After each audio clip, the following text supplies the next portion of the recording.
এখন আমরা যেটা দেখব আনত তলে কোনো একটা বস্তুকে সমত্বরণে কিভাবে ঊর্ধ্বগামী করা যায় এবং আনত তলে সমত্বরণে কিভাবে নিম্নগামী করা যায়, সেক্ষেত্রে প্রযুক্ত বলটা কেমন হবে, কার্যকরী ত্বরণটা কেমন হবে, এই ব্যাপারগুলো আমরা এখন ক্লিয়ার করব। দেখো সো ভাইয়া দেখো, এই কোণটা হচ্ছে কত, ভূমির সাথে এই কোণটা হচ্ছে থিটা। তাহলে এইখানে একটা বস্তু আছে, তাই তো?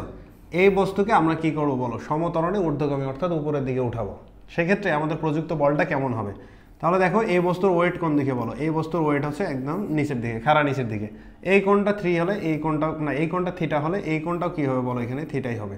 তাহলে এই দিকে কি লেখা যাবে বলো, এই দিকে হচ্ছে কোণের সাথে কস, ওজনের যে উপাংশ বিভাজন আমরা করব যার সাথে কোণ সেই দিকে কস, আর কোণের বিপরীত দিকে কি হবে এখানে এমজি সাইন থিটা। তো কজের ঠিক বিপরীত দিকে একটা বল কাজ করে, এটাকে বলা হচ্ছে আর বা অবিলম্ব প্রতিক্রিয়া বল।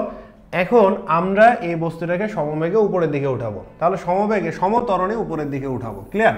তো সমত্বরণে যেহেতু ঊর্ধ্বগামী বলছি, তাহলে ঊর্ধ্বগামী বললে সবসময় ঘর্ষণ কোন দিকে কাজ করে বলো, ঘর্ষণ হচ্ছে সবসময় হচ্ছে নিচের দিকে। তাহলে ঘর্ষণটা হচ্ছে সবসময় নিচের দিকে, যে ঘর্ষণটাকে আমরা বলবো হচ্ছে এফকে, রাইট? তাহলে প্রযুক্ত বল, আমাদের বলটা কোন দিকে হবে বলো, বলটা হচ্ছে এই দিকে, প্রযুক্ত বল, তাই তো? প্রযুক্ত বল সবসময় আমরা উপরের দিকে দিব। আচ্ছা, এখন বলছে সমত্বরণে ঊর্ধ্বগামী। সমত্বরণে ঊর্ধ্বগামী মানে কি, ত্বরণটা উপরের দিকে হতে হবে। তাহলে ত্বরণের ডিরেকশন কোন দিকে ভাই? ত্বরণের ডিরেকশন হচ্ছে এই বরাবর, তাই তো? তাহলে ত্বরণের ডিরেকশন যদি এই দিকে হয়, তাহলে আমরা এখন যেটা করব সেটা হচ্ছে এই প্রযুক্ত বল এবং এই কার্যকরী ত্বরণটা এটা বের করার চেষ্টা করব। দেখো তাহলে এখানে ওয়াই অক্ষে, তাহলে ওয়াই অক্ষে কি আছে বলো, ওয়াই অক্ষে সবসময় একই রকম হবে। ওয়াই অক্ষে আর ইকুয়াল টু আমরা কি লিখবো বলো, এম জি কস থিটা, তাই তো? এখন আমাদের দরকার কি বলো, আমাদের দরকার হচ্ছে এক্স অক্ষে, এক্স অক্ষে।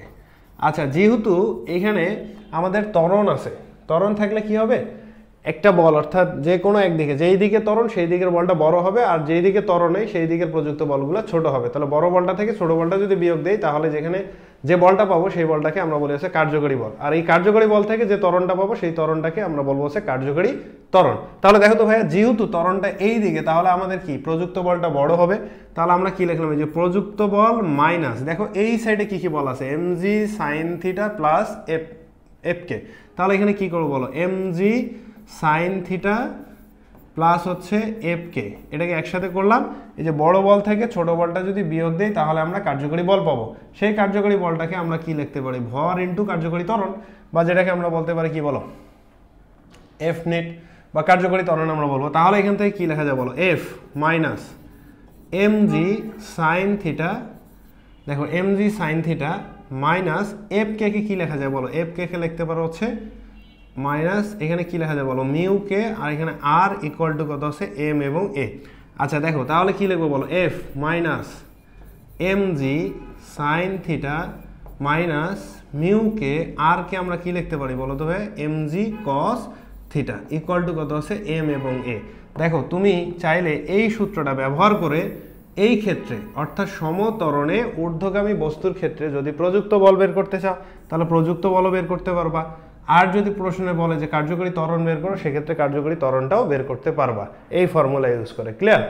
আচ্ছা, এখন আমরা যেটা দেখব যে সমবেগে নিম্নগামী বস্তুর ক্ষেত্রে আমরা কিভাবে কার্যকরী বল এবং ত্বরণটা বের করতে পারবো। ক্লিয়ার? এটা হচ্ছে প্রযুক্ত বল কিন্তু, হ্যাঁ দেখো এটা হচ্ছে প্রযুক্ত বল, এটা হচ্ছে প্রযুক্ত বল, হ্যাঁ। আর কার্যকরী বল বের করতে হলে আগে কার্যকরী ত্বরণ বের করবা, দেন হচ্ছে F equal to M A বসায় কার্যকরী বলটা বের করে ফেলবা। ক্লিয়ার? আচ্ছা, এই ক্ষেত্রে দেখো এই অ্যাঙ্গেলটা কত বলো, এটা হচ্ছে থিটা।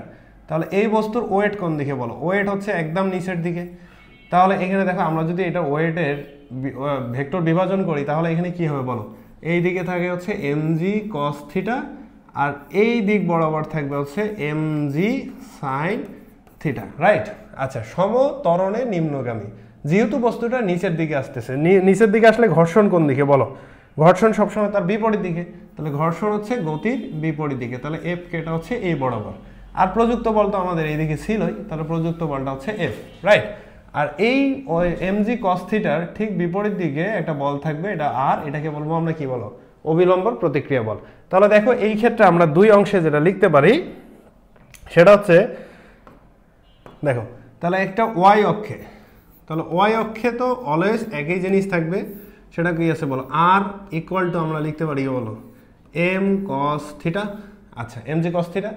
এবং এক্স অক্ষে দেখো আমরা এই ক্ষেত্রে কি করবো বলো, এবার ত্বরণটা কোন দিকে বলতে পারবা, ত্বরণটা হচ্ছে নিচের দিকে, তাহলে যেই দিকে ত্বরণ সেই বলটা বড়, তাহলে এখানে কি হবে বলো তো, mg sin থিটা, এটা বড় কার থেকে বলো তো ভাইয়া, f প্লাস এফ কে থেকে, ইকুয়াল টু আমরা লিখতে পারি কি কার্যকরী বল, কার্যকরী বলটাকে বা আমরা এফ নিট লিখতে পারি। ক্লিয়ার?